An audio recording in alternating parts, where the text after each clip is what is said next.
আসসালামু আলাইকুম এভরিওয়ান, কি অবস্থা সবার, কেমন আছেন সবাই? সবাই ভালো আছেন। অনেকদিন পর একটি ব্লগ নিয়ে চলে আসলাম গাইস। আজকে আমরা এই ব্রেক পেট লাগাবো। আমরা কোথায় আছি দেখেন, আমরা আমরা আছি একটা মানে প্র্যাকটিস করে না, মাঝে মাঝে আইসা প্র্যাকটিস করি এই জায়গার ভিতরে। এই যে দেখাও, এই যে এই জায়গার ভিতরে প্র্যাকটিস করি আমরা, এই জায়গার ভিতরে প্র্যাকটিস করি আর কি। এখন অন্তরের ব্রেক পেটটি লাগাবো এই সাইকেলের ভিতরে। অন্তরে আসছে অন্তর বাইতে আর কি।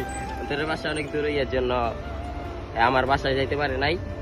এখন লাগাবো, আসেন দেখেন। এই যে শুধু একটি এলএনজির সাহায্যে কিভাবে আপনারা ব্রেক পেডটা লাগাইবেন এটাই দেখতে পারবেন। আসেন, প্রথমে আমরা এই যে ব্রেক মেশিনটা খুলে নিব এলএনজি দিয়ে, 5 নাম্বার এলএনজি।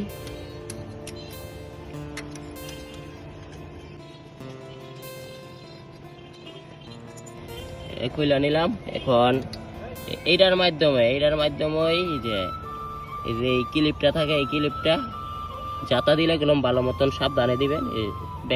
সোজা হয়ে গেছে, সোজা হয়ে যাওয়ার পর এই যে খুলে গেছে। কিন্তু এই যে এটা দিয়ে নর্মাল ব্রেক পেড, এটা কিন্তু নর্মাল, একেবারে নর্মাল। আর এই যে এটা হলো শিমানো অরিজিনাল ব্রেক পেড। আসেন লাগাই। এবার আসি আমরা এই যে অরিজিনাল ব্রেক পেডটা কিভাবে লাগাবো। এই যে এটার ভিতরে অরিজিনাল ব্রেক পেডের সাথে কিন্তু 3টা জিনিস দেয়, 2টা ব্রেক পেড আর একটা হইলো মাঝের যে স্প্রিংটা আর একটা লক দেয়। এই যে আমরা এই যে এইভাবে এই যে সুন্দর করে, এতে ইজিলি সবাই এটা করতে পারবেন।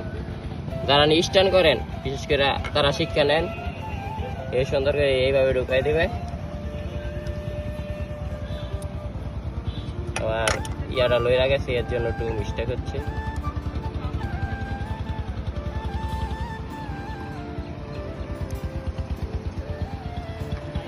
সুন্দর করে মাছ বরাবর এটা সুন্দর করে দিয়ে দিবে, তাইলে লাইকে যাবে। এই যে ক্লিপটা ঢুকাই নিতে আছে, এই যে এলাকা দিয়ে। এখন এই যে এলইডির মাধ্যমে খালি উঠানি ব্যাখ্যা করে দিলেই হবে।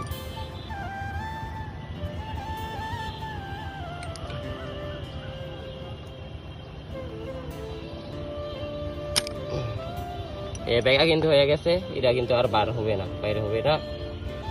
ইজিলি লাগাই ফেললাম। এই যে এখানে খালি এটা লাগাইয়া টাইট দিয়ে দেবো। ভিডিওটা এই পর্যন্তই। সবাই ভালো থাকবেন, সুস্থ থাকবেন। Thanks for watching.